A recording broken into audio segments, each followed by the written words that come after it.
Hey, so sorry in advance if this video's editing is a little rougher than my usual work.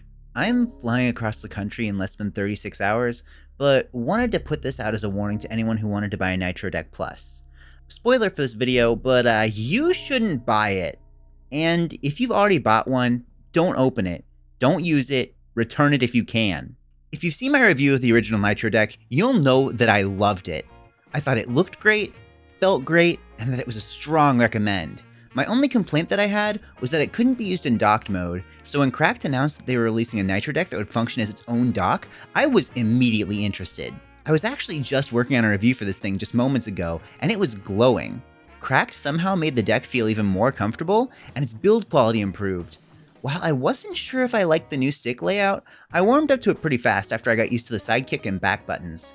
I thought that the built-in dock was like magic, and I was excited to try out the remapping features in the connected app.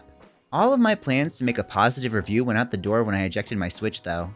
Cracked had prided themselves in a new eject mechanism for the Plus, but I wasn't expecting to hear grinding as my console was ejected from the deck. I collect Nintendo handhelds. It's one of the many joys that I partake in.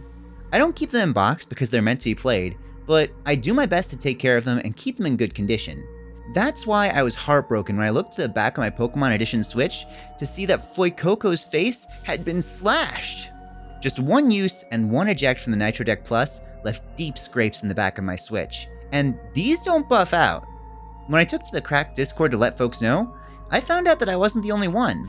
Multiple users on the Discord were posting how their deck had mangled their systems, some of them even being rare special editions. Now, I don't know about you, but I don't think any accessory for a system should damage it, especially for what's intended to be a premium upgrade. What's especially egregious is Cracked's emphasis on collectability. It says so right on the box, so you can see why I'm a bit frustrated that a collectible controller can damage a collectible system. I'd assume products like this have to go through some form of testing, so I have no idea how this wasn't caught. So the folks at Cracked, how did you let this happen? And how are you gonna make it right?